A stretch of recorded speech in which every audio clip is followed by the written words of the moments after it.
Salam sejahtera untuk kita semua. Pelajaran Sekolah Sahabat dengan tema utama Surat Efesus, pelajaran ke-14, Efesus dalam hati.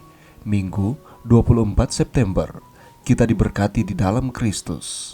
Seseorang menggambarkan Efesus sebagai pegunungan Alpen dalam Perjanjian Baru.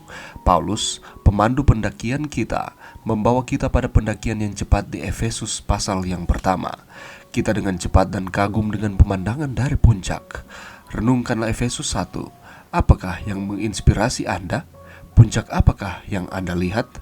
Efesus 1 ayat 3-14 berfungsi seperti peta di puncak gunung yang mengidentifikasi puncak-puncak di cakrawala, sebagaimana Paulus mengarahkan kita ke tempat yang diberkati dalam pemandangan luas dari rencana keselamatan. Pemandangan ini mencakup rentang penuh sejarah keselamatan dari kekekalan di masa lalu melalui tindakan Allah yang dipenuhi kasih karunia di dalam Kristus hingga kekekalan di masa depan. Penebusan Allah terhadap orang percaya mencerminkan inisiatif ilahi yang diambil sebelum dunia dijadikan, yang sekarang sedang dikerjakan dalam kehidupan kita. Strategi pra-penciptaan ini akan sepenuhnya dicapai pada akhir zaman. Kemudian, segala sesuatu, baik di surga maupun di bumi, akan dikumpulkan bersama atau dipersatukan di dalam Kristus, dan rencana Allah untuk kegenapan waktu akan digenapi. Kemudian, kita akan mengalami sepenuhnya rencana Allah yang misterius. Di masa sekarang, kita dapat yakin bahwa keselamatan yang berpusat pada Kristus yang kita pegang adalah bagian penting dari rencana Allah yang menjangkau luas untuk penebusan segala sesuatu. Berada di puncak gunung memberikan inspirasi tentang ucapan syukur. Dalam Efesus 1 ayat 15-19, Paulus mengucap syukur kepada Allah ketika ia berdoa agar orang percaya dapat mengalami keselamatan yang telah Allah rencanakan bagi mereka. Kita mendapati diri kita berada di tanjakan curam lainnya sewaktu Dia mengarahkan kita ke atas kepada Kristus yang bangkit, naik, dan dipermuliakan, yang memerintah atas setiap kuasa yang ada sepanjang masa. Melalui kasih karunia Allah yang dinyatakan dalam Kristus Yesus, kita dapat hidup hari ini di puncak gunung. Efesus 1 ayat 4 memberitahu kita bahwa Kristus memilih kita sebelum dunia dijadikan, supaya kita kudus dan tak bercacat di hadapannya. Pikirkan tentang apa artinya itu, dipilih di dalam Dia sebelum dunia ada. Harapan besar apakah yang hendak ditawarkan kepada Anda sehubungan dengan hasrat Allah agar Anda diselamatkan? Pelajaran yang bisa kita dapatkan pada saat ini, saudaraku, dari dahulu, sekarang, dan sampai selama-lamanya, Allah itu baik. Bukti nyata dari kebaikan Tuhan bisa kita baca di dalam Efesus pasalnya yang pertama. Di dalam ayatnya yang ketiga, firman Tuhan mengatakan seperti ini: Terpujilah Allah dan Bapa Tuhan kita Yesus Kristus, yang dalam Kristus telah mengaruniakan kepada kita segala berkat rohani di dalam sorga. Di dalam ayat ini menyatakan bahwa Tuhan telah menyediakan segala berkat rohani yang ada di dalam sorga bagi saudara dan saya, yakni anak-anaknya.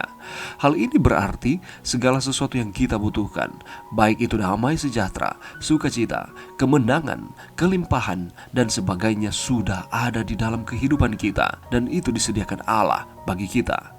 Namun semua ini tidak akan terrealisasi di dalam setiap kehidupan saudara dan saya jika kita tidak melakukan bagian kita. Jadi ada bagian yang Tuhan kerjakan, namun di sisi lain ada bagian yang harus kita kerjakan sebagai bukti iman kita kepada Tuhan. Banyak dari kita yang setiap hari hanya terpaku pada keadaan yang ada. Kita merasa lemah tak berdaya, sakit-sakitan, hidup dalam kekurangan dan hal-hal negatif lain. Kita masih belum menyadari bahwa Tuhan telah menyediakan perkara-perkara besar di dalam kehidupan kita. Tetapi seringkali pandangan kita hanya terfokus kepada masalah-masalah, hal-hal yang negatif, kelemahan-kelemahan, sehingga kita seringkali gantinya memuji Tuhan, kita mempertanyakan Tuhan di dalam kehidupan kita. Lalu, apa yang harus kita perbuat supaya berkat-berkat Tuhan itu terus mengalir dan menjadi milik kita? Buanglah semua perkataan negatif yang mendatangkan ketakutan di atas kehidupan kita. Jika kita terus dihantui oleh rasa takut, rasa tidak percaya, maka ketakutan itu bisa menghancurkan akan kehidupan kita sendiri. Apabila kita terus mengisi pikiran dengan hal-hal negatif, maka kita sedang mengaktifkan ketakutan bekerja di dalam kehidupan kita. Jika kita terus dihantui oleh rasa takut, berarti kita semakin memberi ruang gerak bagi iblis untuk menjajah dan mengintimidasi kita. Bagaimana mengaktifkan Tuhan bekerja dalam kehidupan kita? Kita harus ingat bahwa iman harus kita kedepankan. Iman mengaktifkan Tuhan bekerja di dalam kehidupan kita. Karena itu, kita harus hidup dalam iman setiap hari dan mengharapkan hal-hal yang positif dan baik terjadi di dalam kehidupan kita. Mulai hari baru dengan mengarahkan pandangan sepenuhnya kepada Tuhan. Setiap pagi harapkan sesuatu yang besar dan baik yang akan terjadi sepanjang hari di dalam kehidupan kita. Jika kita percaya kepada Tuhan dengan sungguh, tidak ada yang mustahil bagi orang percaya. Iman menciptakan sesuatu yang tidak ada seperti sudah ada. Sama seperti dengan Matius 9:29 mengatakan, jadilah kepadamu menurut imanmu. Melalui kasih karunia yang Allah nyatakan di dalam Kristus Yesus kepada kita, kita dapat hidup di dalam iman pada hari ini dengan berkat-berkat yang Tuhan berikan. Mari berdoa. Terima kasih Tuhan atas firman-Mu pada saat ini. Bantu kami Tuhan untuk kami terus diberkati di dalam Kristus. Kami terus merasakan berkat-berkat Tuhan senantiasa mengalir di dalam kehidupan kami. Kami mau terus beriman kepadamu. Ini doa kami di dalam nama Yesus. Amin.